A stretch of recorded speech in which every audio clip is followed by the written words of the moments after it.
Antarctica महादेश दुनिया की एक ऐसी जगह जहां आपको 2 ATM मशीन्स देखने को मिल जाएगा।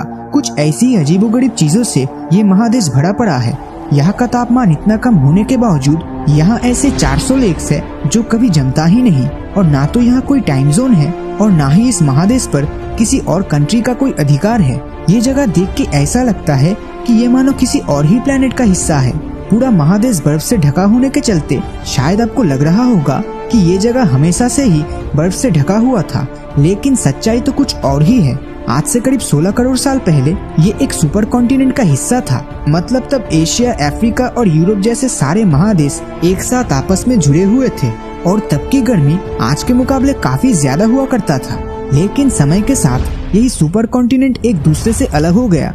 दरअसल अलग इसलिए हुआ था क्योंकि धरती के नीचे जो टेक्टोनिक प्लेट्स है वो हर वक्त मूवमेंट करता रहता है। अब ये मूवमेंट इतना धीरे होता है कि हमें पता भी नहीं चलता और इसमें काफी लंबा समय निकल जाता है। तो इसीलिए एंटार्क्टिका को करीब 12 करोड़ साल लग गए पूरी तरह से बर्फ में कन्वर्ट होने में। जब 2 जियोलॉजिस्ट एलन एशवर्थ और एडम लुइस यहाँ के सूखे जमीनों में खुदाई की, तब उन्हें कुछ पत्तियों के फॉसिल्स या जीवाश्म मिले जो करीब 2 करोड़ साल पुराना था। और ये इस बात का सबूत है कि यहाँ भी कभी पेड़ पौधे हुआ करते थे। अगर ये सुनकर आपको अजीब लग रहा है तो थोड़ा रुक जाइए, क्योंकि 2014 में यहाँ बहुत ही लंबी खोपड़ी वाले 3 इंसानों के कंकाल पाए गए। और ठीक ऐसी ही लंबी खोपड़ी इससे पहले इजिप्ट और पेरू में मिला था, जिससे ये साफ पता चलता है कि अतीत में एंटार्क्टिका के साथ अफ्रीका और साउथ अमेरिका का कोई ना कोई कनेक्शन जरूर था। एंटार्क्टिका को धरती के ऊपर से देखकर ऐसा लगता है कि ये जगह चारों तरफ से सिमेट्रिक या समान है, लेकिन हकीकत में यहाँ का ईस्ट एंटार्क्टिका वेस्ट एंटार्क्टिका से 10 गुना ज्यादा बड़ा है और यहाँ पर बर्फ भी वेस्टर्न पार्ट से 10 गुना ज्यादा है और साथ ही दोनों लोकेशंस के हाइट में भी काफी अंतर है। लेकिन दूसरी तरफ यही ईस्ट एंटार्क्टिका में एक छोटा सा हिस्सा जहाँ बिल्कुल भी बर्फ नहीं है, और इस छोटे से हिस्से को मुलिन्स वैली के नाम से बेहतर जाना जाता है।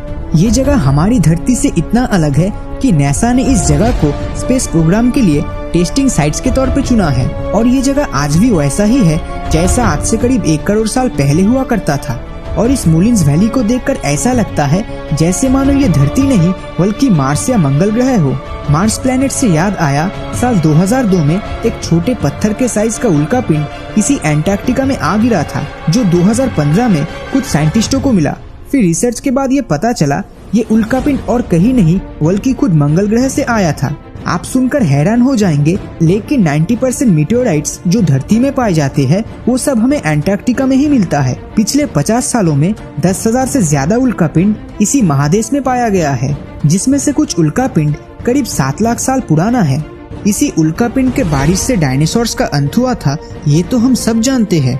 80s के टाइम साइंटिस्टों को कई जानवरों के जीवाश्म इसी एंटार्क्टिका में मिले, जिसमें से ज्यादातर करीब 7 करोड़ साल पुराना था, जो कुछ बड़े पुराने पक्षी और पानी में रहने वाले मरीन क्रिएचर्स थे, जैसे कि मोसासॉरस और प्लेसियोसॉरस। जिससे ये साफ पता चलता है कि एक टाइम था जब एंटार्क्टिका में डायनासोर्स राज करते थे, और तब एंटार्क्टिका का लोकेशन भी प्रशांत महासागर के दक्षिण पश्चिमी हिस्से में मौजूद था, जिससे तापमान भी आज के मुकाबले काफी गर्म होता था। यहाँ साइंटिस्टों को अपना शरीर गर्म रखने के लिए विस्की जैसे ड्रिंक्स का सहारा लेना पड़ता है। तो इसी एंटार्क्टिका में विस्की के 2 बक्से बर्फ में जमे हुए पाए गए थे, जो करीबन 100 साल पुराना था। आर्कियोलॉजिस्ट को जब ये 2 बक्से मिले तब उन लोगों ने इस बक्से को वहाँ से हटाना सेफ नहीं समझा, क्योंकि वो लोग नहीं चाहते थे कि किसी भी तरह से ये बक्सा टूटे। इसीलिए उन लोगों ने कई सालों तक इंतजार किया जब तक उस बक्से को खोलने वाले जरूरी सामान वहाँ ना पहुँच जाए। उसके बाद जब उन 2 बक्सों को खोला गया, उसमें से केवल 10 बॉटल्स ही बिल्कुल सुरक्षित पाए गए, क्योंकि तापमान इतना कम था कि बॉटल्स के अंदर सारे लिक्विड्स बर्फ में जमे हुए थे। इसीलिए उन बॉटल्स को डिफ्रॉस्ट करके टेम्परेचर इंक्रीज किया गया। आज के समय एंटार्क्टिका जिस जगह पे मौजूद है, वहाँ जाने के लिए आपको अर्जेंटीना या फिर दुनिया का सबसे दक्षिणी शहर पुंटा एरोनास चिली से जहाजों के जरिए जाना होगा, जिसके लिए भी आपको कम से कम 10 दिन से लेकर 3 हफ्तों तक का समय लग जाएगा। साल 1914 में एंटार्क्टिका जाने के लिए 2 जहाजों को चुना गया था। उनके इस मिशन का मकसद था इस बर्फीले जमीन के एक साइड से लेकर दूसरे साइड तक पहुंचना। इस मिशन के लीडर सर अर्नेस्ट शैकल्टन उन्हीं दोनों में से एक जहाज एंडोरेंस को वेडल समुद्र के थ्रू चला रहे थे और दूसरा जहाज अरोरा क्रॉस समुद्र के बीच से गुजर रहा था। लेकिन बदकिस्मती से एंडोरेंस यानी जिस जहाज को शैकलटन चला रहे थे वो एंटार्क्टिका के बर्फ में बुरी तरह से फंस गया था, जिसके चलते उस जहाज को रास्तों के बीच में ही छोड़ना पड़ा और क्रू के सभी लोग लाइफ बोट्स की मदद से किसी तरह जमीन में आ पहुंचे और इन लोगों को एंटार्क्टिका के इस आइलैंड से रेस्क्यू करने एक रेस्क्यू टीम भेजा गया, जिसको यहाँ पहुंचने में 17 महीने लग गए, क्योंकि तब 90s के टाइम ट्रांसपोर्टेशन सिस्टम उतना भी फास्ट नहीं था। खुशकिस्मती से बर्फ के इस रेगिस्तान में फंसे 28 लोग ही सुरक्षित रूप से अपने घर पहुंच पाए थे, लेकिन वही एंडोरेंस जहाज उसी बर्फ के चादरों में हमेशा के लिए फंस गया। इस जहाज को खोजने के लिए कई प्रयास किए गए, लेकिन फंडिंग की कमी के कारण ये जहाज अब तक नहीं मिल पाया। लेकिन इसी साल 2019 में वेडल सी अभियान के दौरान पहली बार के लिए एंटार्क्टिका के नीचे AUV का इस्तेमाल होगा, यानी ऑटोनोमस अंडर वाटर व्हीकल, जो यहाँ बर्फ के नीचे पानी के अंदर से ऑटोमेटिकली ऑपरेट होगा और एंडोरेंस जहाज को ढूंढने की कोशिश करेगा। और क्या पता, शायद 100 साल पुराने जहाजों के बचे कुछ अवशेष हमें मिल भी सकता है। इसी समुद्र की 1100 फीट की गहराई में अमेरिकन आर्कियोलॉजिस्ट को एक अजीबोगरीब देखने वाले जीव के कंकाल मिले।